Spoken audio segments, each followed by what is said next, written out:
मदन गोपालं वृन्दारण्य पुरन्दरं श्रीगोविन्दं प्रपद्येऽहं दीनानुग्रहकारकं वन्दे मुकुन्दमरविन्ददलायताक्षं कुन्देन्दुशङ्खदशनं शिशुगोपवेशम् इन्द्रादिदेवगणवन्दितपादपीठम् वृन्दावनालयमहं वसुदेवसूनुम् नवजलधरवर्णं चम्पकोद्भासिकर्णं विकसितनलिनास्यं विस्फुरन्मन्दहास्यं कनकरुचिदुकूलम् चारुबर्हावचूलम्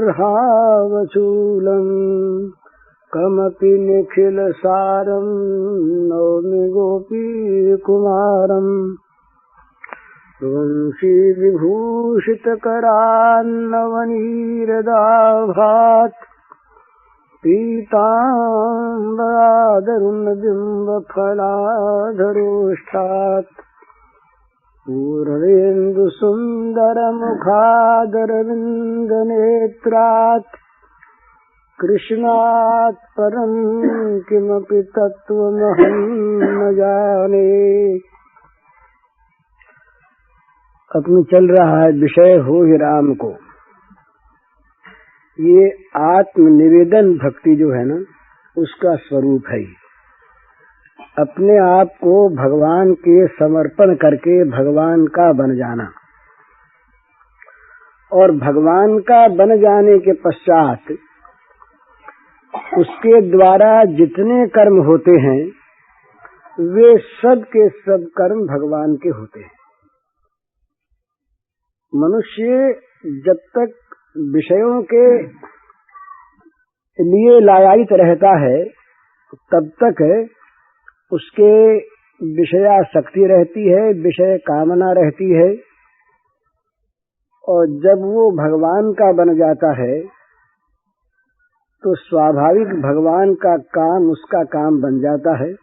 फिर उसके द्वारा जितने काम होते हैं वो सब भगवान के लिए होते हैं। जैसे किसी ईमानदार और बुद्धिमान मैनेजर के फर्म के लिए होने वाले सारे काम अपने लिए नहीं होते, फर्म के लिए होते। अपने यहाँ इसका सबसे बड़ा उदाहरण है पतिव्रता स्त्री का। पतिव्रता स्त्री के जितने काम होते हैं वो उठने से लेकर के सोने तक, खाना पीना, सब जितने व्यापार उसके हैं वो सारे के सारे पति के लिए होते हैं। क्यों? कि वो पति को अपना आत्मनिवेदन कर चुकी है, पति की बन चुकी है। इसी प्रकार जो मनुष्य भगवान का बन जाता है उसका अपना काम नहीं रहता, अपना काम वो कर नहीं सकता। स्वाभाविक सारा काम उसको सौंप दिया, अपना मन, अपनी बुद्धि और इंद्रियों के द्वारा होने वाले सारे कामों पर उसका आधिपत्य कर दिया। नहीं तो हुआ कैसे? उसका मन अपने पास रख लिया, बुद्धि अपने पास रख ली, अपने कर्म करने की शक्ति अपने पास रख ली, इंद्रियां अपने पास रख ली, तो उनके पूरे बने नहीं। श्री अरविंद ने तो यहाँ तक लिखा है, बड़ी सुंदर बात लिखी है। वो लिखते हैं कि अहंकार को भी अगर हम बचा रखते हैं अपने पास, अर्पण करने वाला अहंकार हमने सरेंडर कर दिया। अभी सरेंडर करने वाला जो अपना एक अधिक ये अभिमान है, हमने अपने को समर्पण किया। ये समर्पकपन की जो अहंता है ये अपने पास रख ली तो पूरा समर्पण नहीं हुआ। समर्पण करने वाले हम हैं अलग। हमने समर्पण किया अपने को, पर किया हमने ना। तो समर्पण करने वाली जो एक अहंकार की वृत्ति है उस वृत्ति को हमने सुरक्षित रख लिया। तो अपने पास अगर कुछ भी हम रख लेते हैं तो उतने अंश में हम उनके नहीं होते, उतना अंश हमने बचा के रख लिया। इसीलिए फिर हमारे द्वारा होने वाले सारे काम उनके नहीं होते। कुछ न कुछ कोई न कोई काम हम अपना करते हैं। गीता में भगवान ने कहा मत कर्म कृत, वो केवल मेरा ही कर्म करता, उसके लिए अपना कर्म रहता नहीं। जैसे देशभक्त की परिभाषा ये है, अरविंद ने की देशभक्त की बड़ी सुंदर परिभाषा। ये उनका एक पत्र निकलता था, उसका नाम था धर्म। ये 1908 की बात है, कलकत्ते में। उसका नाम था धर्म, निकलता था एक बंगला में, एक अंग्रेजी में निकलता था कर्मयोगिन। उस धर्म में उन्होंने व्याख्या की थी देशभक्ति की। तो उन्होंने लिखा था कि देशात्म बोध का नाम देशभक्ति है। देश मैं हूँ, इस प्रकार का जिसके निश्चय हो जाए, उस निश्चय का नाम देशभक्ति है। तो ये निश्चय होने पर क्या होगा कि उसके और देश के अंदर जो भेद था वो मिट गया। देश वो है और वो देश है। देश के स्वार्थ में और उसके स्वार्थ में कहीं अब आपस में द्वंद्व नहीं होता, अलग स्वार्थ उसका नहीं रहा। देश का स्वार्थ ही उसका स्वार्थ, देश की हानि उसकी हानि, देश का लाभ उसका लाभ, देश का पतन उसका पतन, देश का उत्थान उसका उत्थान। माने देश के साथ वो घुल मिलकर एक हो गया। तो अब उसके द्वारा जो कर्म होते हैं, वो खाता है तो देश की सेवा के लिए, सोता है तो फिर ताजगी पैदा करके सेवा करेगा। उस सेवा के लिए उसका खाना पीना सोना उठना, अपने शरीर का व्यापार भी सारा का सारा देश के लिए होता है। इसी प्रकार से ये गीता में बड़ी सुंदर बात कही भगवान ने कि अपना तुम जो कुछ काम करते हो उसी काम के द्वारा और घर में बैठे हुए दिन भर भगवान की पूजा कर सकते हो। इस प्रकार का एक भगवान का स्वरूप आवश्यक है कि जिस भगवान की सब जगह उपलब्धि हो, केवल मंदिर में मिले, मस्जिद में मिले, गिरजे में मिले, ऐसा नहीं, जो सब जगह मिले और रात को दिन को सवेरे जब चाहो तब मिले और सबको मिले, और जिसकी पूजा के लिए किसी बाहर की चीज की जरूरत हो नहीं, जिसके पास जो हो उसी से पूजा कर ले। तो ऐसा भगवान कौन सा? तो गीता में इस भगवान को बताया, यत प्रवृत्तिर्भूतानां और येन सर्वमिदं ततम् स्वकर्मणा तमभ्यर्च सिद्धिं विन्दति मानव। आधे श्लोक में तो ये बताया भगवान का रूप, और चौथाई श्लोक में बताई पूजा की विधि, और चौथाई श्लोक में बताया उसका फल। तो आधे में क्या रूप बताया? यत प्रवृत्तिर्भूतानां, जिससे इस सारे जगत के सारे जीव निकले, सारे जगत के सारे जीव जिससे निकले, और ये सर्वमिदं ततम्, और ये सारा जगत जिसके द्वारा व्याप्त है, जो सब में फैला हुआ है, जिससे सब निकले और जो सब में फैला हुआ। अब यहाँ आ गया कि वो सब जगह है, सब समय है, सबके लिए है, सब समय है, सबके लिए है और सब जगह है। तो उस भगवान की पूजा कैसे करें? उसके लिए पूजा के फूल सामग्री नैवेद्य क्या हो? तो कहा स्वकर्मणा, जिसका जो काम, उस काम के द्वारा इस भगवान की पूजा करें। हम सो रहे हैं और सोना यदि हमारा उस पूजा के लिए है तो पूजा हो रही है। हम खा रहे हैं, पूजा उसकी हो रही है। हम ग्राहक को माल बेच रहे हैं, दुकानदार हैं, तो पूजा उसकी हो रही है। डॉक्टर किसी रोगी को देख रहा है, पूजा उसकी हो रही है। हर अपने अपने कर्म के द्वारा सब उसकी पूजा कर सकते हैं, और उसका फल क्या होता है? का सिद्धिं विन्दते मानव। मनुष्य को जीवन में जो परम सफलता है, जो उसे चाहिए प्राप्त करना, सिद्धि, वो मिल जाती है। तो कितनी सुंदर बात, कहीं जाना न पड़े, कुछ करना न पड़े, कुछ बदलना न पड़े, घर बैठे और 1-2 घंटे के लिए मंदिर में जाके नहीं, दिन भरे पूजा और दिन भर भगवान के दर्शन, और दिन भर भगवान की अर्चना, पर उसमें चीज वो एक ही है। जो भगवान का नहीं बन जाएगा वो ये पूजा नहीं कर सकेगा, वो पूजा नहीं कर सकेगा।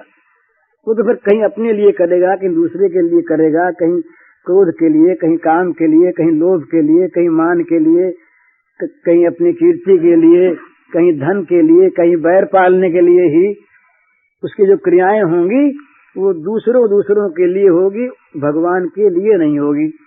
तो भगवान के लिए कर्म कौन करता है? जो भगवान का हो गया तो उसका फिर जो कुछ कर्म है, खाना पीना सोना ये सब, और फिर उसमें एक विशेषता क्या आ जाएगी, ये बहुत समझने की बात है, समझने के बाद बड़ी सीधी चीज है। वो जब काम के लिए, क्रोध के लिए, लोभ के लिए, मोह के लिए, वासना के लिए नहीं करेगा ना, तो इन कारणों से होने वाले जो दोष हैं उसमें नहीं आएंगे, स्वाभाविक। वो फिर स्वाद के लिए, शक्ति के लिए नहीं खाएगा, वो खाएगा सेवा के लिए। अब सेवा के उपयुक्त जो कुछ भोजन होगा उसका कोई नाम नहीं है, जो सेवा के उपयुक्त हो। इसीलिए गीता में बड़ी सुंदर बात कही है, गीता में किसी वस्तु का नाम नहीं लिया, परिमाण बताया और केवल भाव बताया कि वे सात्विक भोजन करे। सात्विक भोजन में कौन कौन सी चीज है यही बताया, सात्विकता का नाम गिना दिया, बस ये चीजें जो है ये सात्विक है। और करे कितना भोजन करे, कैसे करे, तो कहा युक्त आहार विहार से, युक्त चेष्ट से, कर्मसु, युक्त स्वप्ना बोध से, जिसको जितनी जरूरत हो, जिसके लिए जितना जरूरी हो उतना करे। ये सब के लिए एक बात आ गई।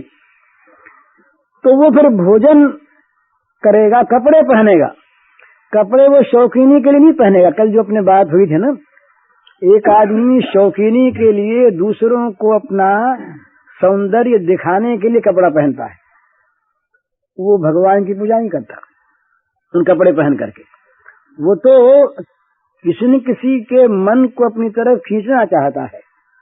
ये प्रत्येक श्रृंगार में, प्रत्येक सजावट में ये छिपी भावना रहती है आदमी के मन में, ये सजावट क्यों करे? इसीलिए करता है कि कोई दूसरा उसको देख करके उसकी तरफ खिंचे और वो कहीं बुरा न, भद्दा न दिखे, सुंदर दिखे। तो इसका अर्थ ये नहीं है कि सुंदर जानबूझ करके अपने को दिखावे, वो भी लोगों को खींचने के लिए होता है, वो तो नियत देखी जाती है।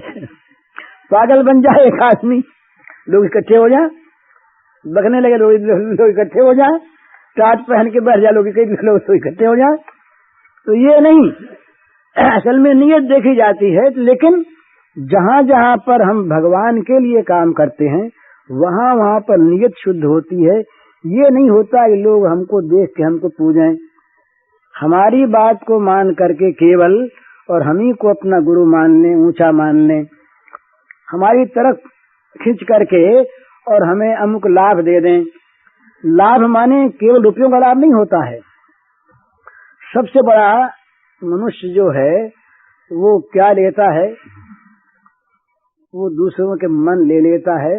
ये सबसे बड़ा ये ग्रहण है। तो इसीलिए भगवान का एक नाम है मन मोहन चित्त चोर। भाई जितने और लोग हैं वो वस्तुओं को चुराते हैं, किसी की चीज ले लेते हैं तो चीज फिर आ जाती है, और चीज का एक कीमत होती है बंधी हुई, पर मन की कोई कीमत नहीं, और मन जहाँ गया फिर नहीं लौट करके आता। वो ब्रज के एक भक्त ने तो एक पद गाया बड़ा सुंदर, उलाहना दिया आंखों से, नैनो रे चित चोर बताओ, तुमरे अछत गयो धन मेरो, कहूँ तो था लगाओ। आंखों से कहा, बड़ी सुंदर प्रेक्षा है कि आंखें तुम तो पहरेदार हो, आंखों का काम देखना है ना, तुम पहरेदार हो, तुम्हारे पहरे में तुम्हारे देखते देखते और हमारे मन को कुछ चुरा के ले गया है, कहीं तो पता लगाओ कौन ले गया, कैसे ले गया, कहाँ गया, कब ले गया, बताओ। अंत में कहा कि नारायण मुझे वस्तु न चाहिए, लेने हार दिखाओ। भाई चीज गई सो गई, पर कौन ले गया वो दिखा दो, बस ले जाने वाले को दिखा दो, कोई ले जाए। तो दूसरे के चित्त पर अधिकार कर ले कोई अपने स्वार्थ के लिए, अपनी कामना पूर्ण करने के लिए, अपनी पूजा के लिए, तो चाहे वो करे धर्म के नाम पर, अध्यात्म के नाम पर, सेवा के नाम पर, उसके कल्याण के नाम पर, तो उसने बहुत बड़ी चीज ले ली है दूसरों की। उसका बदला वो देगा या नहीं, और या वो लेने में उसने बेईमानी की है या नहीं, ये कोई नहीं जानता, भगवान जानते हैं।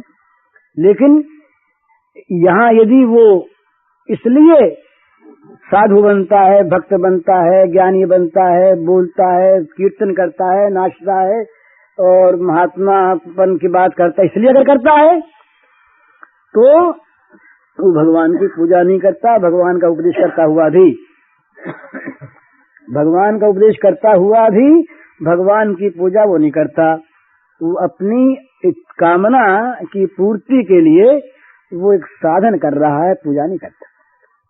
इसलिए मनुष्य को निरंतर देखना, जो बुद्धिमान हैं, जो साधना करना चाहते हैं और जो इसी जीवन में रह करके और जीवन से अलग हो जाना चाहते हैं, अलग होकर अलग नहीं होते और अंदर रहकर अलग हो सकते हैं। पद्म पत्र निवाम भसा कहा गीता में, जैसे कमल का पत्ता जल में रहता है, जल इसके चिपटता नहीं, लगे भले ही जल उसके, पर जल इसके चिपट नहीं जाता।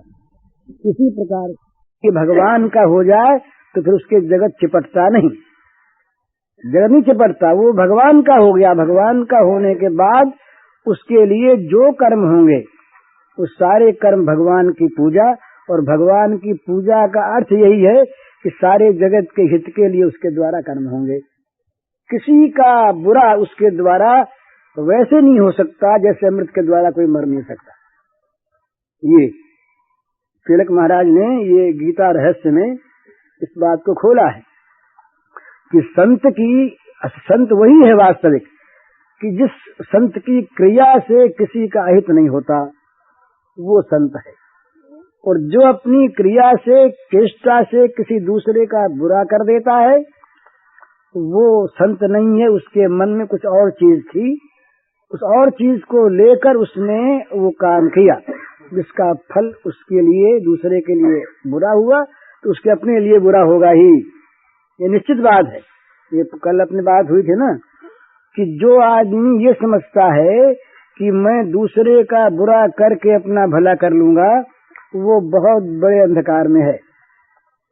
जिस कर्म से दूसरे का बुरा होगा उससे अपना भला होगा ही नहीं, और जिस कर्म से दूसरे का भला होगा उससे अपना बुरा होगा ही नहीं। ये सिद्धांत मान लेना चाहिए। इसलिए कहीं बुरा करने के मन में भी आवे, ये सोचना चाहिए कि बुरा तो हम कर सकेंगे नहीं, हम बुरे जरूर हो जाएंगे। उसका बुरा करना तो हमारे हाथ नहीं है, वो तो उसके कर्म के हाथ है, और नियंत्रण करने वाले भगवान के हाथ है। हम बुरा करने जाकर अपना बुरा अवश्य कर लेंगे। तो इसलिए जो भगवान का हो जाता है उसके सारे कर्म अपने आप भगवान के होते हैं। उसका खाना पीना, सोना, उठना, बैठना, तो यही भक्त की परिभाषा की है भगवान ने। उन्होंने कहा कि मत कर्म कृत और मत परम मत भक्त संग वर्जित निर्वैर सर्वभूतेषु यस मामेति पांडव। 5 चीज बताई भगवान ने कि वो मेरा ही कर्म करता है, वो मेरे ही परायण है, वो मेरा ही भक्त है, उसकी कहीं किसी कर्म में या फल में आसक्ति नहीं है, मन फंसा नहीं है, और कोई जीव का वो किसी का कभी बैर नहीं करता। ये 5 बात जिसमें है उसके सारे कर्म भगवान की पूजा बन जाते हैं। तो घर में बैठ करके आदमी काम करे और दिन भर भगवान की पूजा करे, तो फिर ये अलग पूजा न करे? बोले नहीं, ये भी करे। ये क्यों करे? इस पूजा की सिद्धि के लिए। भाई दिन कुछ हम खुराक ले लेते हैं ना, कुछ खा लेते हैं, दिन भर नहीं खाते, पर 2 वक्त खा लेते हैं, तो खाए हुए का रस बनता है, वो पुष्टि देता है, दिन भर हमारे शरीर में काम करने की ताकत रहती है, ताजगी रहती है, काम करते हैं। इसलिए रोज एकांत में गांधी जी कहा करते थे कि हम प्रार्थना क्यों करते हैं? दोनों वक्त प्रार्थना करते हैं, क्यों करते हैं? उन्हें बताया इसलिए करते हैं कि दिन भर हम भगवान को न भूलकर भगवान की सेवा के लिए काम करते न, ये हमें याद रहे। उनके दरबार में दोनों वक्त हाजिर हो जाएं, हाजिर होकर के उनको अपना दिन भर का काम निवेदन कर दें, मालिक के सामने रख दें कि आज हमने दिन में ये किया, ये बुराई की, ये भलाई की, तो महाराज आज बुराई ज्यादा हो गई, आप शक्ति दीजिए, आप बल दीजिए जिससे कल बुराई न हो। लेखा जोखा रोज अपना बैलेंस शीट देख ले, रात को सोते वक्त रोज देख ले कि आज क्या कमाया क्या खोया। अगर हमारे द्वारा अपराध अधिक हुए हैं तो हम आज का दिन हमारे लिए बुरा हुआ, कल नहीं होगा। तो भगवान से प्रार्थना करे, दोनों वक्त भगवान के सामने हाजिर होकर के और दिन भर भगवान को न भूलकर भगवान की सेवा के लिए काम करने का बल मांग ले, शक्ति मांग ले, दृष्टि मांग ले, ज्ञान मांग ले। इसलिए एकांत में भजन करने की जरूर आवश्यकता है, पर वो अगर एकांत में भजन तो हो उतनी देर और दिन भर उसका विरोधी काम हो तो ये साधना का मार्ग ठीक नहीं। दिन भर उसके अनुकूल, उसी के अनुकूल काम करता है। घंटे भर तो मालिक के पास बैठे, उससे सीखे क्या करें क्या न करें, हिदायत ले उससे, आदेश प्राप्त करे उसका, और फिर दिन भर उसके आदेश के अनुसार अलग रह करके काम करे, उसी का काम करे। अगर मनुष्य में, हम लोगों में क्या होता है, साधना में होता क्या है, साधना जो हमारी पनपती नहीं, पुष्ट नहीं होती और बलवती होकर फल नहीं देती, इसका कारण क्या है? घंटे 8 घंटे तो हम अलग बैठते हैं और 23.5 घंटे उसके विपरीत काम करते हैं। माने कोई आदमी घड़ी आज घड़ी तो उलझी हुई गांठ को सुलझाने में लगाए और दिन भर गांठ को उलझाता रहे, तो घड़ी आज घड़ी उसके सुलझाने से सुलझेगी कैसे? वो दिन भर जो उलझा रहा है, दिन भर जो उलझा रहा है, तो हम घड़ी आज घड़ी तो भगवान के अनुकूल रहकर प्रार्थना करें और दिन भर भगवान के प्रतिकूल कार्य करें, तो हमारा बंधन छूटेगा कैसे? तो चाहे हम दिन भर में बहुत लगन से न कर सकें, पर कम से कम ख्याल तो रखें कि कोई कर्म हमारा उस विरोधी न हो जाए। तद विरोधी उदासीनता छ, ये सूत्र है नारद जी का, कि भगवान के विरोधी काम में उदासीन रहे, उसमें उत्साह न दिखावे, नोत्साही भवति। भगवान के विरोधी कार्य में उत्साह न दिखावे, उसमें मन में उमंग न लावे कि ये काम करना है, उदासीन रहे, अलग रहे, बचा रहे उससे। तो एक नियम है, मनुष्य जिस काम में करता है, जैसे वातावरण में रहता है, उसी प्रकार की सामग्री साधन उसको उसके पास जुड़ जाते हैं। और मनुष्य यदि उससे अलग हो जाएगा तो कुछ दिन तक तो पहले की सामग्रियां उसके पीछे पीछे आवेंगी, पर वो देखेंगी कि इससे हमारा मेल नहीं खाता, तो अपने आप आना बंद कर देंगे। एक आदमी मान लीजिए कि रोज ताश खेलता है और ताश के शौकीन उसके पास आते हैं रोज, अब वो ताश खेलना छोड़ करके उस समय वो कोई पुस्तक पढ़ने लगे। 1-2 दिन लोग आवेंगे, 4 दिन आवेंगे, उससे कहेंगे भी अरे यार क्या पुस्तक लेके बैठ गए हो, आओ ना खेलें। पर वो अगर 2-4 दिन डर रहा, न उसने योग दिया, तो लोग समझ लेंगे कि ये अब हमारे काम का, हमारी गोष्ठी कर रहा नहीं, इससे अलग चलो। स्वाभाविक बात है ये, लोग कोई नहीं पकड़ते हैं, लोगों को तो हमने पकड़ रखा है, जगत ने नहीं पकड़ रखा हमको, जगत को हमने पकड़ रखा है। कहते हम ये हैं, दूसरों पर उलाहना देते, क्या करें, लोग नहीं मानते, घर वाले नहीं मानते, संसार नहीं मानता है। संसार सब माना हुआ है, हमारा ही मन नहीं मानता। अपन को आप नहीं बिसर्यो, जैसे स्वान कांच मंदिर में भ्रम भ्रम भू से मर्यो, अपन को आप नहीं बिसर्यो। सूरदास ने कहा कि कोई कांच महल था, दर्पण का महल बना हुआ था, उसमें कुत्ता जा घुसा। अब कुत्ते, वो जिधर देखता उधर कुत्ते दिखते हैं उसको, अंदर वो भूंकता, वो भूंकते हुए दिखते हैं, अपनी आवाज अपनी सुनाई देती है, वो देखता है कुत्ते अंदर वाले भूंक रहे हैं। तो ये क्या उस मकान ने उसको पकड़ा है, उसकी मूर्खता ने उसको पकड़ लिया है। आज और उदाहरण दिया एक, सूरदास नलिनी के सुवटा कहीं कौने जकर्यो। एक डोका ये था छान में, पोला घुसा हुआ, उस पर जाके सुआ बैठ गया, बैठते उलट गया वो, तो सुए ने अपने पंजों से उसको पकड़ लिया और कहता है मुझे छोड़ता नहीं, मैं उड़ूं कैसे, गिर जाऊंगा मैं तो। अब बताइए उसको किसने पकड़ रखा है। तो इसी प्रकार से हम जगत में जकड़े हुए हैं, जकड़ा किसी ने नहीं, पर हम यदि छोड़ने के लिए तैयार हो जाएं, जगत छोड़ देगा। ये घर वाले छोड़ देंगे, आप निकम्मे बन जाइए, मैं नहीं कहता आप निकम्मे बनिए, बनने की बात कोई से नहीं कहता, मैं कहता हूँ सब घर की सेवा करिए, अपनी सेवा के द्वारा सबको संतुष्ट करिए, सबको भगवान मानकर सबका उपकार करिए। परंतु ये एक मनोवैज्ञानिक चीज है, आप अगर बेकाम के हो जाइए किसी के लिए, आपके साथ उनका संबंध अपने आप घट जाएगा, अपने आप। स्वाभाविक बात है, आप काम करते हैं और आप दवा हुआ देना बंद कर दीजिए, न तो रोगी फिर आवेंगे और न आपको ये अस्पताल वाले रखेंगे, बोले डॉक्टर साहब का दिमाग खराब हो गया, आप दूसरा बुलाओ कुछ। बताओ, चैतन्य महाप्रभु की बड़ी सुंदर गाथा आती है, वो थे न्याय के पंडित। न्याय जो है ये बहुत कड़ा शास्त्र है हमारे यहाँ दर्शनों में, न्याय दर्शन। तो न्याय के लिए 3 स्थान थे, उसमें सबसे पहला स्थान था मिथिला। मिथिला न्याय में बड़ा प्रधान, मिथिला के बाद काशी, और तीसरा फिर हो गया नदिया, नवद्वीप। तो नवद्वीप में फिर न्याय का एक बड़ा केंद्र हो गया।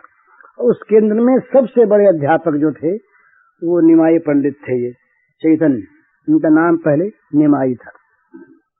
बड़े प्रकांड पंडित ये। तो इनके पास दूर दूर से, रेल नहीं थी उस समय कि भाई बनारस यूनिवर्सिटी में यहाँ से लोग जाएं, ऐसे जाते थे उस समय, नालंदा कॉलेज था, ये था।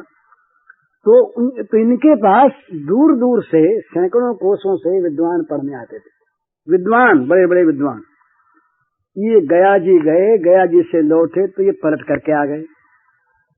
अब न्याय के पंडित ये रहे नहीं, पंडित न्याय के थे। अब विद्यार्थियों का सब जमघट लगा, गुरु जी आ गए, गुरु जी आ गए, गुरु जी आ गए, सब पढ़ने को आगे बैठे। अब गुरु जी कुछ देर तो बैठे रहे, चुपचाप पढ़ाने लगे, तो वो न्याय के सूत्र तो नहीं निकले मुंह से। और कृष्ण केशव कृष्ण केशव कृष्ण केशव पाहि माम, राम राघव राम राघव राम राघव रक्ष माम, ये बोलने लगे। पंडितों ने कहा महाराज हमें आप शिक्षा दीजिए, संस्था दीजिए। हैं? बोले क्या क्या कहा? बोले हमको आप पढ़ाइए। तो बोले पढ़ाई तो रहे हैं, पढ़ो, यही तो पढ़ना है। अब बेचारे वो दंग रह गए। उनके गुरु थे बूढ़े पंडित, उनके पास पहुंचे वो। उन्होंने कहा महाराज हम तो बड़ी दूर दूर से आए हुए पंडित, और इनके पास पढ़ते थे हम, और ये क्या हो गया मालूम नहीं इनको, तो ये तो अब दूसरी चीज बोलते हैं। तो कहा भाई अच्छा बुलावेंगे। तो उनको बुलाया।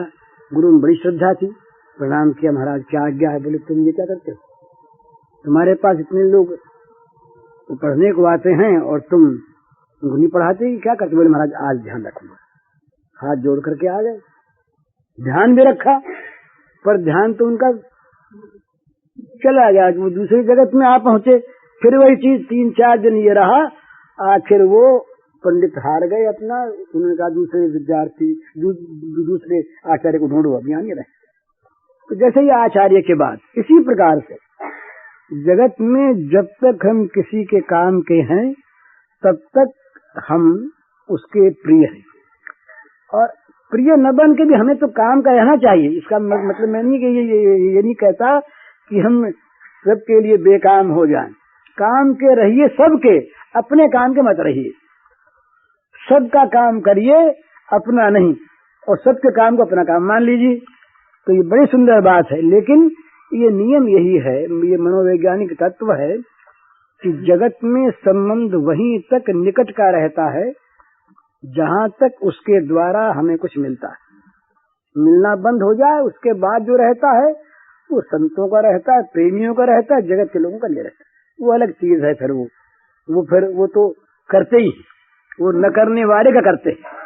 3 तरह के वो श्री कृष्ण से पूछा गोपांगनाओं ने कि महाराज, एक तो वो हैं जो भला करने वाले का भला करते, एक वो है जो भला करने वाले का ही भला नहीं करते, और एक वो हैं जो भला न करने वाले के भला करते हैं। ये 3 बताया उन्होंने। तो भला करने वाले का भला करे, ये तो लेन देन है भाई। हमने आपका काम किया, आपने हमारा काम कर दिया। और भला न करने वाले का भला करने वाले का भी भला न करे तो कहा ये लोग तो ये या तो कोई ऐसे महापुरुष हैं जिनको जगत से संबंध नहीं, और यह ये नालायक हैं, कृतज्ञ हैं जो सबका लेते हैं बदले में देते नहीं।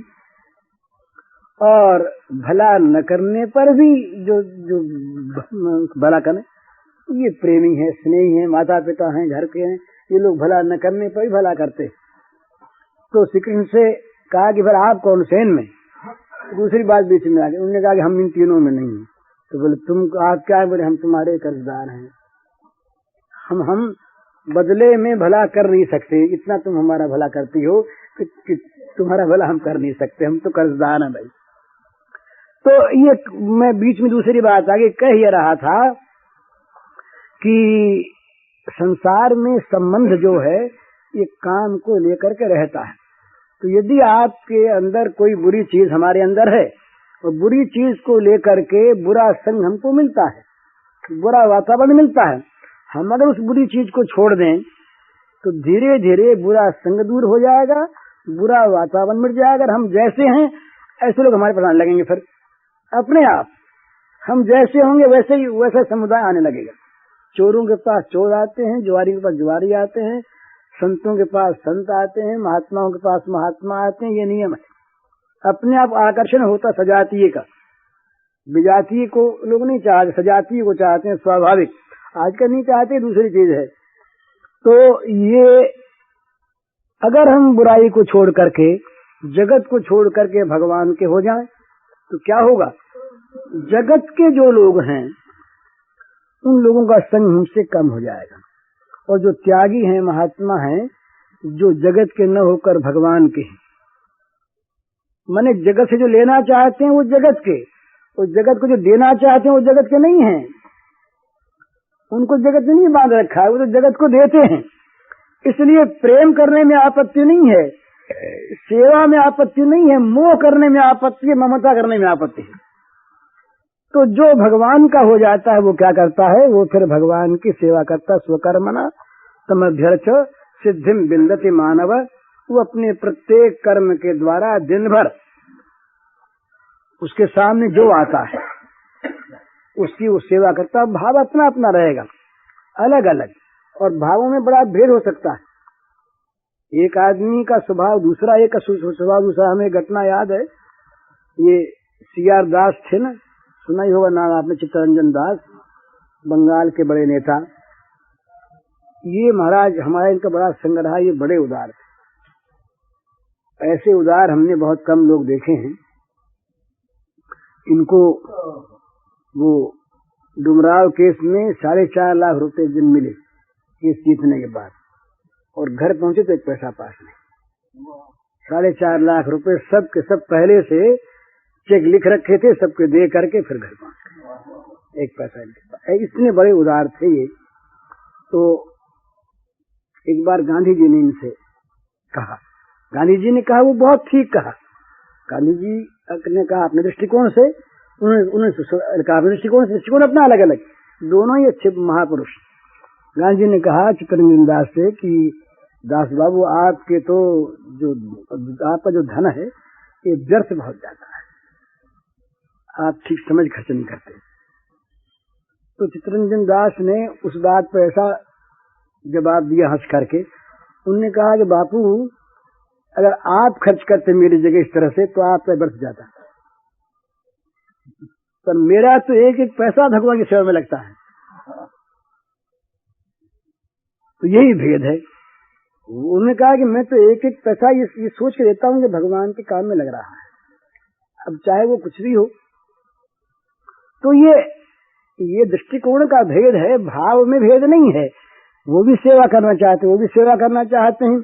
तो भगवान की सेवा के लिए मन बन जाने पर फिर हमारा प्रत्येक कर्म भगवान की सेवा में विनियुक्त हो जाता है। विनियोग, कर्म का विनियोग काहे में हो कि भगवान की सेवा में विनियोग हो। भगवान की सेवा में कर्म लगे तो कर्म होता है इंद्रियों से, कर्म होता है मन से, कर्म होता है शरीर से, कर्म होता है बुद्धि से। ये इनको कहते हैं कर्ण। कर्ण माने जिनके द्वारा काम हो उनको कहते हैं कर्ण। तो कर्ण दो प्रकार के, बाहर के कर्ण और भीतर कर्ण। भीतर वालों को कहते हैं अंतःकरण। अंतःकरण माने भीतर काम करने के जो साधन हैं उनका नाम अंतःकरण। उनके चार भेद हैं एक ही चीज के, मन चित्त बुद्धि अहंकार। हम जिस वृत्ति को लेकर के ये करें कि वो करें, ये है कि वो है, ये संकल्प विकल्प करते हैं, उस वृत्ति का नाम मन है। और जिस वृत्ति के द्वारा हम संकल्प विकल्प किए हुए विषय का चिंतन करते हैं देर तक, उस वृत्ति का नाम चित्त है। और जिस वृत्ति के द्वारा हम मीमांसा करते हैं, निश्चय करते हैं, उस वृत्ति का नाम बुद्धि है। और जिस वृत्ति के द्वारा हम ये मानते हैं कि हमने किया, हम करेंगे, उस वृत्ति का नाम अहंकार है। ये मन चित्त बुद्धि अहंकार के भेद हैं। ये अंतःकरण है। और बहिकरण जो हैं इनमें प्रधान 5 हैं। उनका नाम है ज्ञानेन्द्रियां। इंद्रिय शब्द से लोग भूल से शिष्टेंद्रिय को मान लेते हैं, सो बात नहीं है। इंद्रियों का अर्थ है जो हमारे बाहर के काम करने में सहायता करे। तो वो 5 ज्ञानेन्द्रियां हैं। आंख देखती है, कान सुनता है, नाक सूंघता है, जीभ चखता है, और ये जो त्वक है चमड़ी स्पर्श करता है। तो 5 इंद्रियां ये हैं। और 5 इंद्रियां जो हैं वो कर्मेंद्रियां हैं। बोलने वाली एक कर्मेंद्रिय है। तो इस प्रकार से 5 कर्मेंद्रिय, 5 ज्ञानेन्द्रिय, ये इनका नाम है बहिकरण। और वो अंतःकरण। जितने भी हमारे द्वारा कर्म होते हैं, चेष्टा होती है, वो सब इन्हीं से होती है और किसी होती नहीं। तो ये चेष्टा अगर हम इनकी गुलामी में करते हैं तब तो ये चाहे सो हमसे करवा लेते हैं, और इनको गुलाम बना के करते हैं तो हमारी इच्छा अनुसार करते हैं। यहीं पर भेद होता है कि हम इन इंद्रियों के गुलाम हैं या भगवान के दास हैं। भगवान के दास। भगवान के दास का अर्थ क्या है कि हमारे इंद्रियों पर, हमारे मन पर, हमारी बुद्धि पर, हमारे चित्त पर, हमारे जीवन पर भगवान का अधिकार हो गया। अब वो सब के सब भगवान के काम में लगेंगे, उनके लिए अलग उनका काम नहीं रह गया। इसी का नाम अनन्य भक्ति है। इसी का नाम भगवान को देख करके भगवान के शरण में जाना है। और यही विवेक ज्ञान भी है। हम केवल भगवान को देखते हैं और सारी इंद्रियां भगवान के काम में लगी हुई है। आंख देखती है क्यों? इसलिए कि आंख देख करके अपने जीवन के लिए जो भगवान के में लगाने वाली चीज है उसको चुन ले, उसको देख ले, उसको बार बार देखती रहे, जिससे उसी तरह का मन बने। एक आदमी बार बार किसी गंदे चित्र को देखता है और एक आदमी बार बार किसी त्यागी महात्मा के चित्र को देखता है। अब उनको देखने के साथ ही उनके अंग अवयव और उनका जीवन हमारे सामने आ जाता है, और उसी प्रकार का हमारा मन बनने लगता है। हमारे यहाँ एक न्याय में कीट भृंग न्याय है। ये जो भ्रमरा होता है ये कीड़े को ले करके रख लेता है अपने पास, और रख करके उसके चारों तरफ गुनगुनाता है, गुंजार करता है। गुंजार करने से उस ध्वनि के द्वारा उस कीड़े की वृत्ति धीरे धीरे बनती बनती भ्रमराकार बन जाती है, और वो कीड़ा भ्रमर बन जाता है, उसके पांव हो गया। समझे? तो ये इसी प्रकार से हमारा मन, हमारी इंद्रियां, हमारी बुद्धि जिस काम को करती रहती हैं, होते होते होता क्या है कि वो तदाकार होकर भगवत रूप हो जाती हैं, और फिर हमारे द्वारा जो कुछ भी होता है वो भगवान का स्वाभाविक कार्य होता है। और ये हम सब कर सकते हैं, इसमें कोई भी बहुत ज्यादा समझने की दरकार नहीं है। थोड़ी समझ में आ जाए बात, थोड़ी सावधानी रखे। पहले पहले जरा थोड़ा सा थोड़ी दिक्कत हो। क्यों दिक्कत होगी? दिक्कत होने का और कोई कारण नहीं है। हमने मिथ्या को सत्य मान रखा है, हमने भोगों में सुख मान रखा है। किसी आदमी ने हमारे सामने कह दिया साहब ये बड़े अच्छे आदमी हैं, उनमें बड़े गुण हैं और ये है, अब कुछ हुआ हमारा नहीं। हमारे मन ने उस तारीफ को सुन करके एक सुख माना, सुख माना तो ये स्पृहा जागृत हो गई कि ये सुख मिलता रहे।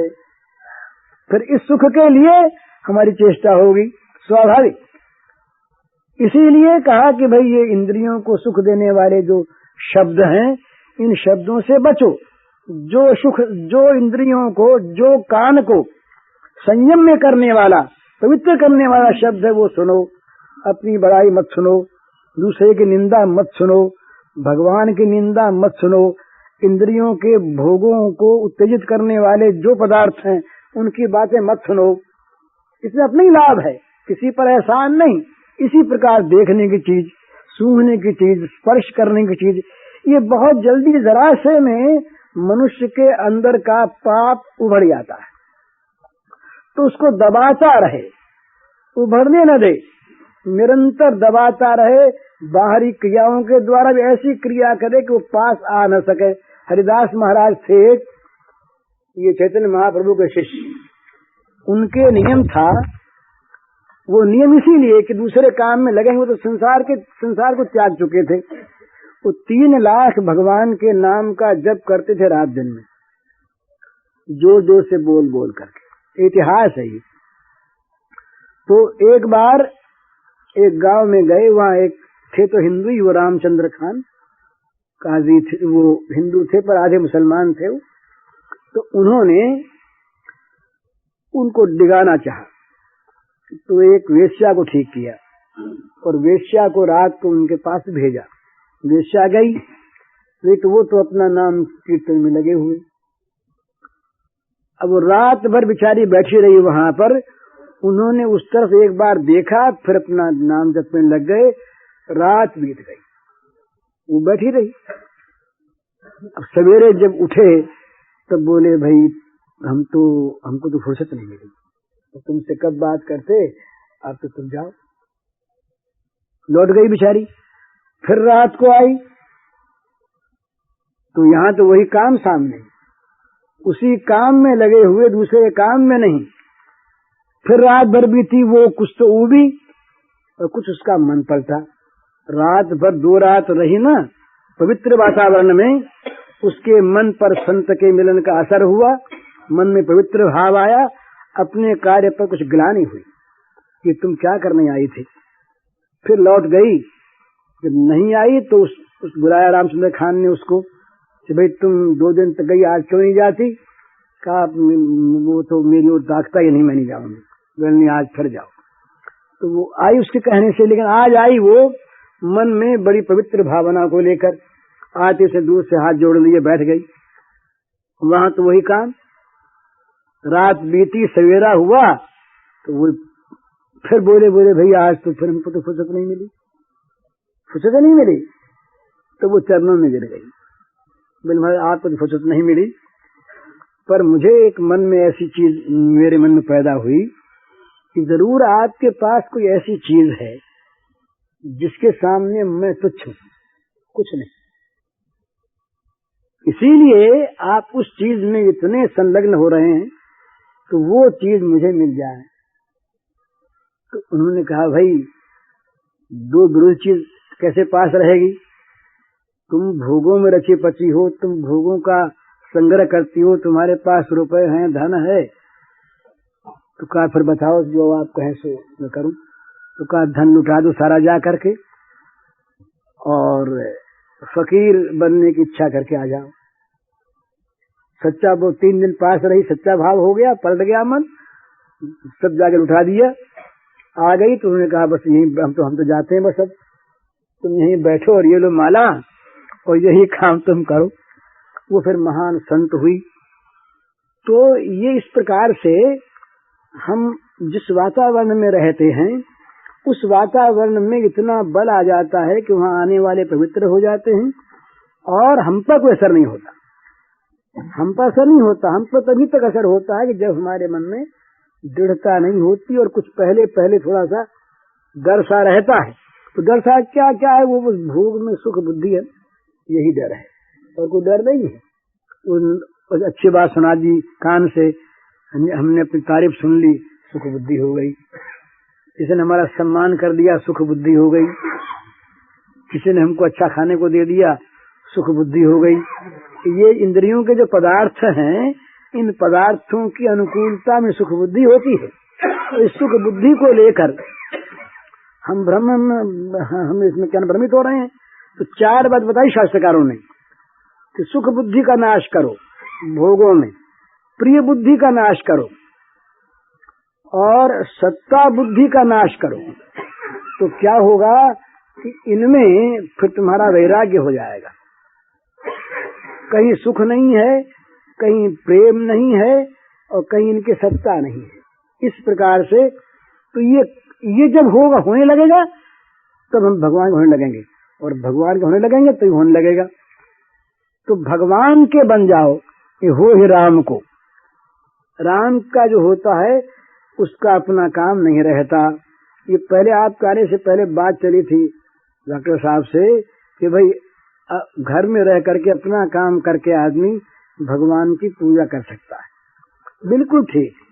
अपने उसके काम में इतनी फिर पवित्रता आ जाएगी कि उसका काम देश का काम बन जाएगा, सारे पुरानी काम बन जाएगा। तो वो तो सोचेगा यही बात, वो अपने भोग की बात सोचेगा नहीं ना।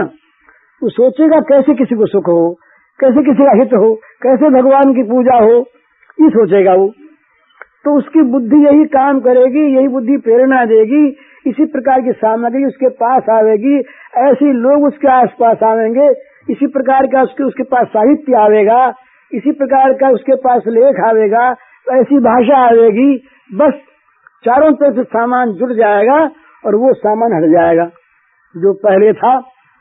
तो इसलिए वो अपने आप पवित्र होगा, जगत पवित्र करेगा। तो ये काम हर एक आदमी कर सकता है।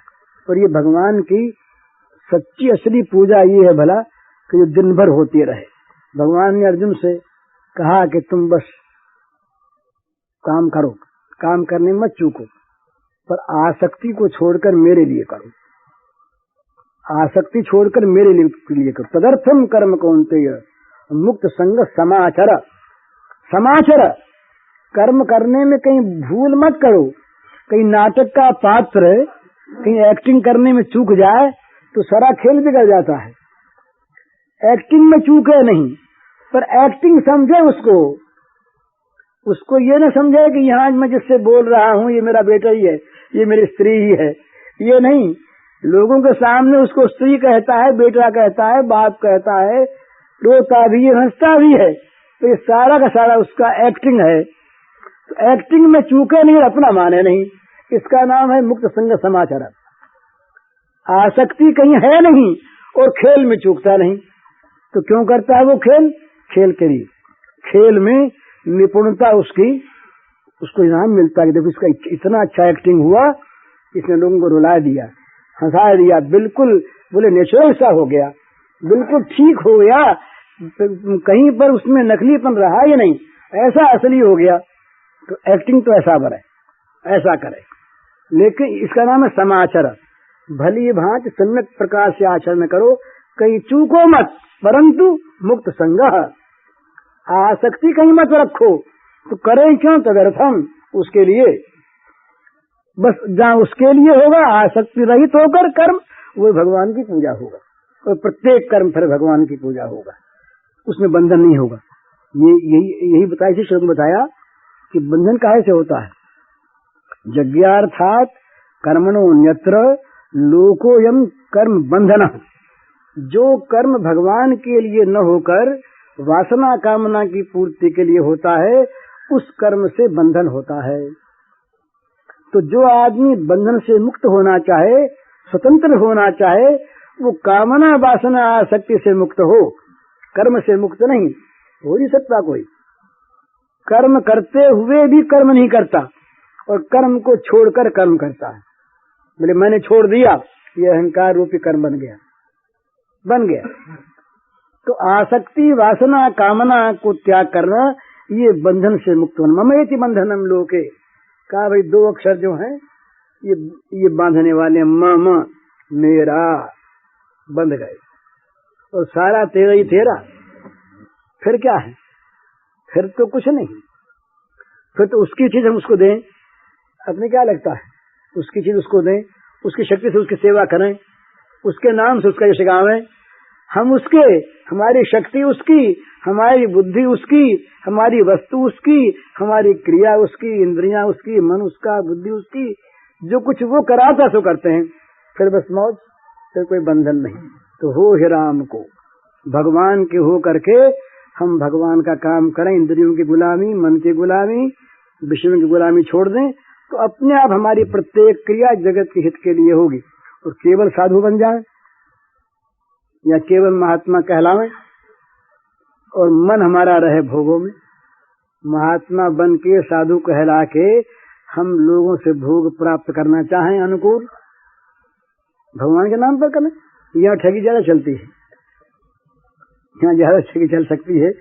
सीधे आदमी, भोले आदमी जो है बेचारे, वो समझ लेते हैं कि ये तो बस सब कुछ ठीक है, यही सब कुछ है।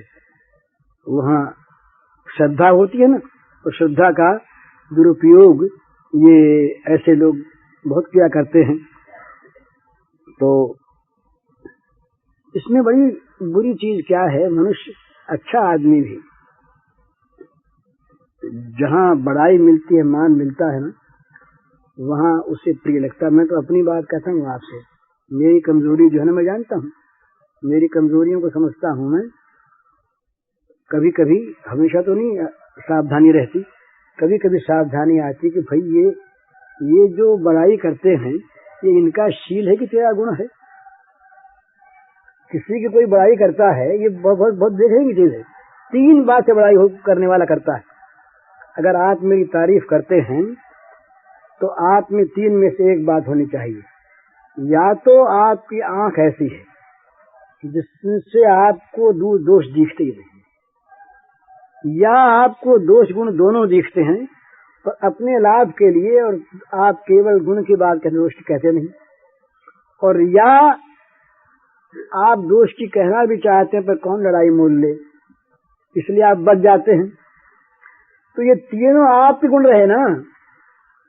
आपने अपने गुण को व्यक्त किया मेरी बड़ाई करके, और मैं मूर्ख उस बड़ाई को अपने में आरोप कर लूं। मैं मान लूं कि हाँ मेरी बड़ाई हो गई, तो मैं अपने आप को ठगाता हूं। वहां पर अपने आप को देखे, किसी की बड़ाई सुन करके तो फूले नहीं, उससे तो अलग रहे, और निंदा सुने तब अपनी ओर देखे कि भैया जो कहता है ये बड़े हित की बात कहता है, इस दोष को निकालो, कहीं न कहीं होगा। इसको दिखता है ना, और न दिखता है, हमको नहीं दिखता है, तो भाई फिर ढूंढो, ये कहता है, इसकी भी तो आंखें हैं ना, ये क्यों कहता है, उसकी बात सुने। लेकिन वो महाराज ऐसा मीठा विष है, ऐसा मीठा विष है कि बड़ाई बड़ी प्रिय मालूम होती है, बड़ी प्रिय मालूम होती है। और जो नहीं करता बड़ाई, उसके लिए मन में आता है कि ये जरा ऐसे ही आदमी है, हैं? हाँ, कहीं जाए और मान मिल जाए तो देखो वहाँ बड़े प्रेमी लोग रहते हैं, और नहीं मिले कहीं तो दो बात में एक बात कहते हैं। अपनी बड़ाई रखना चाहते हैं तो कहते हैं, बोले ये बेचारे जानते नहीं कि हमको, हम कौन है क्या हैं, इससे परिचित नहीं, परिचित होते जरूर मान करते। अथवा बोले इनमें प्रेम है ही नहीं, कहाँ से मान करें, सब रूखे आदमी हैं, कुछ है नहीं इनमें, यहाँ फिर नहीं आएंगे। तो इसका अर्थ क्या हुआ? भाई मान ले जाते हैं, अपने अपने अपने सुख के लिए जाते हैं। तो साधक के लिए सावधानी की आवश्यकता है। साधक हमेशा दूसरे की बड़ाई पर अपने को कभी न तोले, दूसरा जो मित्र है वो तो हमेशा ओवरवेट करेगा, वो तो हमेशा ज्यादा बतावेगा। प्रेमी में ये नियम है भला, राग में दोष भी गुण दिखता है। मेरा अगर आपके प्रति अटैचमेंट मन का है तो आपके दोष भी मुझको गुण दिखेंगे, और यदि मन में द्वेष है तो आपके अच्छे काम में भी मुझको दोष दिखेगा। तो ये मेरी आंखों का दोष है। तो ये जहाँ राग है वहाँ गुण दिखता है। वो जो गुण कहता है तो राग के मारे कहता है बेचारा। तो इसलिए कोई आदमी दूसरे के द्वारा गुण सुन करके अपने को तौलने लगे, उसको अपने में मान ले, तो उसका गुणों का बढ़ना बंद हो जाता है। वो अपने को देखे, अपने जहाँ वो मन है वहाँ वो है। सोक्रेटिस के सामने एक बार एक ज्योतिषी गए, ये सोक्रेटिस की जीवनी में आती है बात, सुकरात। तो किसी ने, वो ज्योतिषी था हाथ देखने वाला, उसने हाथ देखे कह दिया कि भाई ये तो बड़ा कामी आदमी। तो शिष्य लोग जो थे पास बैठे हुए वो सब तन गए, बोले बड़ा बदमाश है, शरारती, कहीं हमारे आचार्य में दोष बताता है। उन्होंने कहा चुप तो रहो, पहले हमको सुनने दो भाई बात है। तो अब वो सब चुप हो गए। तब उन्होंने कहा भाई आप सच कहते हैं, बात आप सच कहते हैं, बिल्कुल ठीक बोली। लोगों ने कहा ये कैसे? बोले भाई तुम लोगों ने हमारे ऊपर को देखा और ये हमारे मन को देख रहा है, ये हमारे अंदर को देख के उसकी बात कह रहा है, और तुम लोग ऊपर को देख रहे हो। तो अंदर जो है वही तो हम हैं, बाहर से होने से क्या होता है, अंदर हम हैं। पाखाना अगर बाहर से सजाया हुआ हो, खूब मंदिर नुमा हो, पर उसके अंदर क्या है? इसी प्रकार से अगर बाहर की शोभा हो, हमारे जीवन की बड़ी शोभा बाहर है, पर अगर हमारा अंदर गंदा है तो हम उस शोभा का क्या मूल्य है? कुछ नहीं है, उसका कुछ नहीं होगा। न उससे हम यहाँ लाभ, यहाँ भी जलते रहेंगे और आगे भी जलना है। इसलिए मनुष्य सच्चा बने, थोड़ा बने कोई हर्ज नहीं है, जरा सा बने, पर जो बने रत्ती भर भी बने तो सच्चा बने। और रत्ती भर भी स्वल्प धर्म से त्रायते महतो भयात, थोड़ा सा भी ये धर्म महान भय से तार देगा। और झूठा धर्म चाहे वो गाड़ियों से लगा हुआ हो, वो तो बोझ ही बोझा रहेगा, दबेगा, उससे वो मरेगा, पिसेगा, कुछ लाभ नहीं होगा। तो इसलिए मनुष्य को जहाँ तक बने अपने दोषों को देख करके उन्हें दूर करना चाहिए, और इंद्रियों की मन की गुलामी से हटकर भगवान का गुलाम बनना चाहिए। भगवान का दास हम बनेंगे, इनके दासत्व से छूटेंगे, ये आप अपने हटने लगेंगे। हाँ, वो गोसाई जी महाराज ने कहा कि मैं जब तक राम का नहीं था तब तक तो ये लोग सब मेरे ऊपर चढ़े आते थे रात दिन। अब मैं जब से राम का हो गया तब से ये सब भागने लगे अपने आप। मैंने कुछ किया कराया नहीं, मैं तो केवल राम का हो गया। अब राम का होने पर ये सब भागने रहे, ये तो राम का हो गया, अब यहाँ नहीं आना है। तो हम राम के हो जाएं तो राम के प्रताप से जा पर कृपा राम कर होई, ता पर कृपा करे सब कोई। गरल सुधा रिपु करे मिताई, गोपाल सिंधु धनुष चलाई। रिपु बैरी जो है वो मित्र हो जाता है, जहर अमृत हो जाता है, और ये समुद्र जो है गोष्पद के समान हो जाता है। तो इस प्रकार से अनल जो है ये ठंडा पानी हो जाता है भगवान की कृपा से। तो भगवान की कृपा प्राप्त करने के लिए बस यही एकमात्र बड़ा सुंदर तरीका है कि हम अपने को भगवान के चरणों पर डाल करके उनसे कह लें, नाथ हम तुम्हारे हैं, तवास्मीत याचते अभयम सर्वभूते भ्योददा में तद्व्रतम मम। भगवान ने कहा मेरा ये व्रत है, जो कह देता है मैं नाथ तुम्हारा, उसे निर्भय कर देना सबसे, ये मेरा व्रत है। विरुद्ध है भगवान का, ये भगवान का विरुद्ध। तो हम इससे लाभ क्यों न उठाएं? लाभ उठाते ही अपने लिए और जगत के लिए हम तरन तारन बन जाएंगे। अपना भला करेंगे, जगत का भला करेंगे। और अगर विषयों के दास रहे, भोगों के दास रहे, तो इस गुलामी करते करते कुत्ते बिल्ली की मौत मर जाएंगे। और क्या, तो ये नहीं मर। पूज्य श्री भाई जी के इस प्रवचन का शीर्षक है सात्विकता का मानव जीवन में महत्व। इसका कैसेट संख्या है 133।